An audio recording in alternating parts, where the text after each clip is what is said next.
बड़ी खबर का स्पीच रुक कर लेते हैं। शरद पवार के घर एमवीए की बैठक लगातार जारी है, इस खबर पर भी हमारी नजर है। अशोक चौहान, प्रफुल्ल पटेल शरद पवार के घर पहुंचे हैं। बाला साहब थोराट, सुनील केदार सिल्वर ओक में इस वक्त मौजूद हैं। बैठक में शिवसेना का एक भी नेता नहीं पहुंचा है। शिवसेना का एक भी नेता नहीं है। इंद्रजीत, शिवसेना के नेताओं के बिना ही कुछ हो रहा है वहां पर, अगली रणनीति बन रही है, कैसे सरकार बचेगी?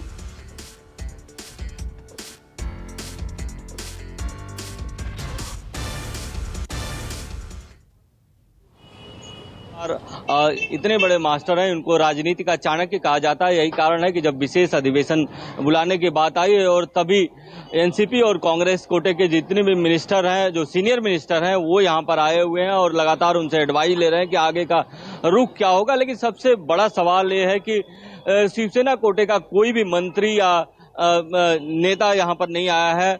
अगर कांग्रेस की तरफ से बात करें तो अशोक चौहान आए हैं, बाला साहब थोराट आए हैं, नितिन राउत आए हैं और सुनील केदारे आए हैं। जबकि एनसीपी की तरफ से प्रफुल्ल पटेल, दिलीप वलसे पाटिल, इसके अलावा जयंत पाटिल, सुनील तटकरे जैसे नेता यहां पर पहुंचे हुए हैं और लगातार मंथन चल रहा है कि आगे क्या करना है, क्योंकि आज ही कैबिनेट की बैठक होनी है। और एक चर्चा ये भी चल रही है कि हो सकता है कैबिनेट की बैठक के बाद कुछ परिस्थितियां बदले। यही कारण है कि लगातार शरद पवार और एनसीपी कांग्रेस भी इस मामले पर नजर बनाए हुए है कि शिवसेना का रुख क्या होगा। साथ ही अगर बाला साहब थोराट की बात करें तो उन्होंने कुछ देर पहले मीडिया से बात की। उन्होंने कहा कि राज्यपाल ने जो विशेष अधिवेशन बुलाने की बात कही है वो वक्त बहुत कम मिला है।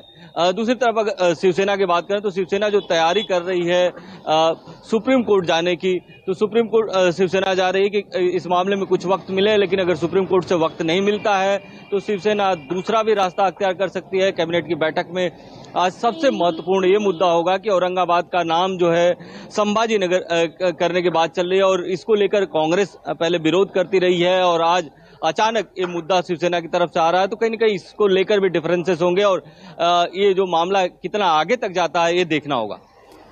ठीक है, आप नजर बना के रखिएगा। अशोक जी, एक बार फिर से मैं आपके पास आ रही हूँ। ये जो बैठक चल तो रही है लेकिन शिवसेना का एक भी नेता इसमें मौजूद नहीं है। महाराष्ट्र के चाणक्य शरद पवार उसमें मौजूद हैं, और भी नेता मौजूद हैं, लेकिन शिवसेना का कोई नेता मौजूद नहीं है। तो ये क्या वाकई में सरकार बचाने के लिए कोशिश है या फिर विपक्ष अपनी कोई रणनीति बना रहा है? नहीं, ये तो सरकार बचाने की कोशिश ही होगी, क्योंकि जब ये सरकार बनी महाविकास आघाड़ी की तब भी शिवसेना का रोल एक स्कूल में जैसा क्लास में एक बच्चा रहता है ओबीडियंट स्टूडेंट, वैसा ही था। और उस क्लास का लेक्चरर तो शरद पवार थे। चाहे कांग्रेस हो या शिवसेना हो, ये दोनों पार्टियां शरद पवार के पास ओबीडियंट स्टूडेंट करके सुन रही, जैसा जैसा वो कह रहे थे वैसा वैसा वो कर रहे थे। शायद यही एक कारण है कि आज ये स्थिति शिवसेना को देखने को मिली। यदि मुख्यमंत्री पद के साथ गृह मंत्रालय अपने पास होता या वित्त मंत्रालय अपने पास होता या वित्त मंत्रालय कांग्रेस के पास होता तो शायद यह स्थिति नहीं आई। ऐसी कई चीजें हैं जो शिवसेना को भी सोचना होगा। लेकिन अशोक जी, ये जो विपक्ष शब्द का मैंने इस्तेमाल इसलिए कहा कि जब ये संकट शुरू हुआ था, जब दिल्ली में थे शरद पवार, उनसे मीडिया ने सवाल किया था कि बीजेपी के साथ जाएंगे क्या, उन्होंने साफ मना कर दिया कि नहीं, मैं विपक्ष में बैठ सकता हूं, बीजेपी के साथ नहीं जाऊंगा। तो मैंने इसलिए पूछा कि क्या विपक्ष में बैठने की तैयारी कर रहे हैं? बिल्कुल, विपक्ष में बैठना ही पड़ेगा। ये तैयारी वो करे न करे, ये तो जनमत जो है वो आपको बिठा देता है। यदि फ्लोर पे आपके साथ एमएलए नहीं है तो आप कितना भी पक्ष में रहना चाहे क्या कर सकते हैं, आपको विपक्ष में बैठना होगा। देवेंद्र फडणवीस ने तो शपथ भी ली थी, 80 घंटे की सरकार बनाई थी, लेकिन लोग नहीं साथ में आए तो इस्तीफा देना पड़ा। तो किसी के कहने ना कहने से नहीं होता, ये फ्लोर पे नंबर कितना है आपके साथ उस पे होता है। अब सही कहा आपने, यहाँ कोई अभी बता रहे थे, शायद रंजन जी बोल रहे थे कि ये लड़ाई अब सरकार बचाने की नहीं है, ये लड़ाई एक परसेप्शन डेवलप करने की है। क्योंकि आने वाले समय में जब जनता के सामने जाएंगे तो शिवसेना बहुत एग्रेसिव होके जाएगी कि ये गद्दार लोग हैं, इन्होंने हमसे गद्दारी की। और जब जब सेना इस एग्रेसिव मोड में गई है, चाहे छगन भुजबल के समय हो या नारायण राणे के समय हो, दोनों टाइम जनता ने उनका साथ दिया। हालांकि तब बाला साहब ठाकरे थे, लेकिन वर्तमान में जो खबरें हैं और जो लगातार मैं जिला हर जिले के लोगों से बात कर रहा हूँ, ये संघर्ष जो क्राइसिस हुए तब से बाय एंड लार्ज पूरा महाराष्ट्र का जो राज्य जिले का यूनिट है वो शिवसेना के मतलब उद्धव ठाकरे के साथ है।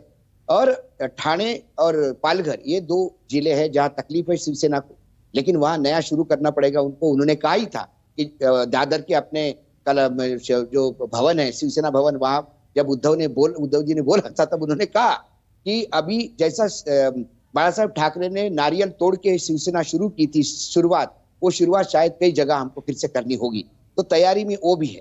लेकिन एक परसेप्शन, अब इसमें आज इंटरेस्टिंग ये होगा कि सर्वोच्च न्यायालय चीज देता क्या है, क्योंकि ऐसे पेच नहीं फंसे थे पहले। अब ये जब नए नए पेच फंसते हैं तो कानून का फिर से परिभाषित होता है, और जब कानून और शेड्यूल अलग अलग एक्ट, अलग अलग धाराएं जब फिर से परिभाषित होती है, तो उसके ही प्रकाश में, उसके संदर्भ में फिर आने वाले समय में देखा जाता है। तो आज का एक यूनिक है, पहली बार हुआ कि पीठासीन अधिकारी के खिलाफ एक प्रस्ताव पड़ा है और उसी के सामने अविश्वास का प्रस्ताव आया है, क्योंकि एक डिसीजन ये कहता है सुप्रीम कोर्ट का, जब आपके खिलाफ अविश्वास का प्रस्ताव हो तो आप कोई डिसीजन नहीं ले सकते। अब उपाध्यक्ष के खिलाफ जो अविश्वास का प्रस्ताव है, वही 11 तारीख को तय करना है सुप्रीम कोर्ट को कि वो प्रस्ताव था या सिर्फ इंटेंट था। ये दोनों जिस दिन क्लियर नहीं होते तब तक ये ग्रे एरिया है। इसलिए सर्वोच्च न्यायालय क्या करता है, वाकई आज सर्वोच्च न्यायालय को देखना होगा, क्योंकि आज जो डिसीजन होगा इसका रिपल्केशन आने वाले तमाम कई सालों तक हमें इसी का साइटिंग, ये उद्धव ठाकरे वर्सेस जो गवर्नर है, इसी केस को हम कई बार उल्लेखित करते हुए आने वाले समय में दिखाई देंगे। सही कह रहे हैं सर आप। मैं नमस्कार, मैं हूं मानक गुप्ता। अगर आपको हमारा ये वीडियो पसंद आया हो तो इसे लाइक और शेयर जरूर करें, और हां, हमें सब्सक्राइब और फॉलो करना ना भूलें, ताकि आप देश और दुनिया की कोई खबर मिस ना करें। तो जुड़े रहिए हमारे साथ और देखते रहिए न्यूज़ 24।